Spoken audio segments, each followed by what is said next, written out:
The call ఈ మూవీని Amazon prime వీడియోలోకి తీసుకొచ్చారు తెలుగు డబ్బింగ్లో. డబ్బింగ్ ఓకే పర్లేదు, కానీ ఒకటే నచ్చలేదు. ఇది ఎప్పుడో 2020లో వచ్చిన మూవీ, అంటే ఇప్పటికి 6 years అయిపోయింది. ఇప్పుడు 2025 అని చెప్పి లేటెస్ట్ మూవీ అని చెప్పి, అంటే లాస్ట్ ఇయర్ రిలీజ్ అయినా మనకి లేటెస్టే కాబట్టి అట్లా చేయడం కరెక్ట్ కాదు కదా. అండ్ 2020లోనే కొరియన్ మూవీ వచ్చింది ద కాల్ అని, అండ్ ఇదే టైటిల్తో ఇంకా చాలా సినిమాలు ఉన్నాయి. మీరు చూడాలంటే మాత్రం 2020లో ద కాల్ అని కొడితే వస్తుంది. ఇది ఒక హాలీవుడ్ మూవీ. ఇందులో 18+ సీన్స్ అలాంటివి ఏమీ లేవు. కొంచెం రక్తపాతం, కొంచెం గోర్ ఉంటుంది, బ్లడ్ గోర్. సో అది మీరు ఓకే అనుకుంటే అయినా సరే ఫ్యామిలీ ఆడియన్స్కి అయితే సెట్ అవ్వదు మూవీ. ముందైతే ఛానల్ని సబ్స్క్రైబ్ చేసుకోండి. Telugu dubbing Hollywood movie reviews మీకోసం తీసుకొస్తూనే ఉంటా. కొంచెం మరి మూవీ ఎలా అనిపించిందంటే, కాల్ పోస్టర్, అది కూడా బీభత్సమైన దెయ్యాల పోస్టర్ చూసిన వెంటనే మనసాగకుండా డౌన్లోడ్ చేశా.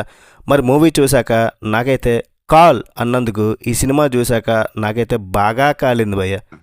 నేను ఇలా బుక్ అయిపోతాను కల్లో కూడా అనుకోలేదు.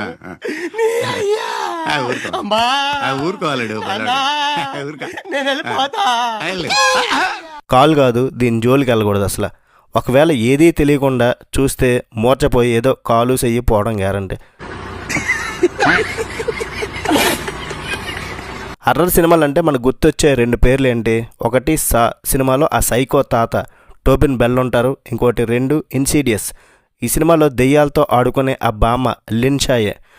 వీళ్ళిద్దరూ కలిసి ఒకే సినిమాలో కనిపిస్తే అబ్బా స్క్రీన్ బద్దలైపోద్ది అనుకున్నా, కానీ నా బుర్ర బద్దలైతే అయిపోయింది. స్టోరీ ఏంటంటే 1997లో ఒక ఊర్లో 4 కుర్రాలు ఉంటారు. వీళ్ళకి పని పాట ఏమీ ఉండదు.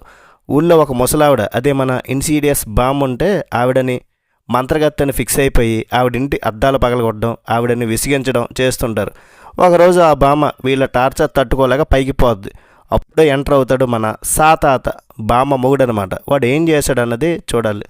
చనిపోయిన శవానికి ఫోన్ ఏంట్రా బాబు, కాన్సెప్ట్ ఏదో వెరైటీగా ఉంటుందని మనం అడ్జస్ట్ అవ్వాలా. పోనీ అయ్యా అనుకోండి, ఒక శవానికి ఫోన్ చేయడం అనే ఐడియా ఓకే బాగుందనుకోండి. ఫస్ట్ హాఫ్ కూడా సస్పెన్స్తో బిల్డ్ చేశారనుకోండి, ఇక ఫస్ట్ హాఫ్ కూడా ఏదో సస్పెన్స్తో బిల్డ్ చేశారనుకోండి, ఇంకా 1980ల సెటప్, బ్యాక్గ్రౌండ్ స్కోర్ అంతా పర్ఫెక్ట్గా ఓకే పర్లేదు అనుకున్నా. కానీ సెకండ్ హాఫ్కి వచ్చేసరికి మాత్రం అయ్యా బాబోయ్ టార్చర్ అయితే తట్టుకోలేము అసలు. విధాడిందిరా నీతో నీ వింత నాటకం. ఒక్కొక్కరు ఫోన్ చేయడం, ఆ ఫోన్ కనెక్ట్ అవ్వగానే వాళ్ళ పాపాలకు తగ్గట్టుగా ఒక నరకం లాంటి లోకంలోకి వెళ్ళడం, ఈ ప్రాసెస్ని నలుగురికి రిపీటెడ్గా చూపించడం వల్ల సినిమా బాగా బోర్ కొట్టింది అసలు. ఈ సినిమాలో ట్రోల్ చేయడానికి బెస్ట్ ఐటెం ఏంటంటే మాత్రం ఆ నరకం కాన్సెప్టే. హర్రర్ పేరుతో వాళ్ళు చూపించిన ఆ నరకం చూసినప్పుడు మనకైతే నరకం భయ్య. ఆ తాతకి బామ్మకి అసలు యాక్టింగ్ చేయడానికి స్కోపే ఇవ్వలేదు. ఆ బామ్మ అయితే ముఖానికి ఏదో పిన్ రాసుకొని వచ్చి అరుస్తూ ఉంటుంది.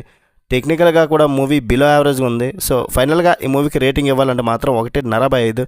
నెక్స్ట్ వీడియో మళ్ళీ కలుద్దాం. బై బాయ్, జై హింద్.